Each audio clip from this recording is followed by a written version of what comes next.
শেষ ওভারে পাকিস্তানের দরকার 13 রান, বল হাতে মুস্তাফিজুর রহমান প্রথম বলে 4 হজম করলো, দ্বিতীয় বলে পেয়েছেন উইকেটের দেখা, সেই সঙ্গে নিশ্চিত করেছেন বাংলাদেশের জয়টাও। 2025 সালে এসেও মুস্তাফিজ যেন আবারও বোঝালেন চাপের মুহূর্তে বাংলাদেশের সবচেয়ে কার্যকরী অস্ত্র তিনিই। পরিসংখ্যানটাও এক্ষেত্রে সঙ্গ দিচ্ছে তাকে।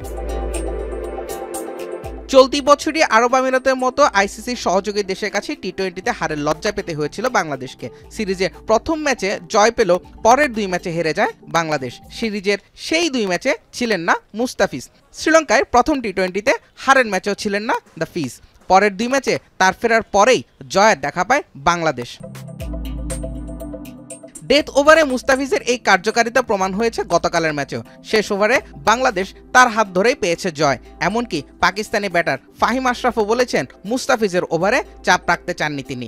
नो डाउट मुस्तफ़ीज़ बहुत वर्ल्ड क्लास बॉलर है, लेकिन आपने अपने प्लान के मुताबिक खेलना होता है कि मैंने इस बॉलर से कितना लेना है या दूसरे बॉलर से कितना लेना है। तो हमारी यही प्लान था, कोशिश हमारी यही थी कि जितना रिशाद से ले सकते हैं उतना ले लें ताकि आखिरी ओवर में कम से कम रहे। মিরপুরের ধীরগতির উইকেটে বরাবরই নিজের স্লোয়ার কাটারে ব্যাটারদের বিধ্বস্ত করেছেন মুস্তাফিজ, যার সবশেষ শিকার পাকিস্তান। সিরিজের শেষ ম্যাচে বাংলাদেশের লক্ষ্য প্রতিপক্ষকে হোয়াইট ওয়াশ করা, সেখানেও হয়তো আরও একবার টাইগারদের এক্স ফ্যাক্টর হয়ে উঠবে মুস্তাফিজের স্পেলটাই। জুবায়ের আহমেদ, এখন।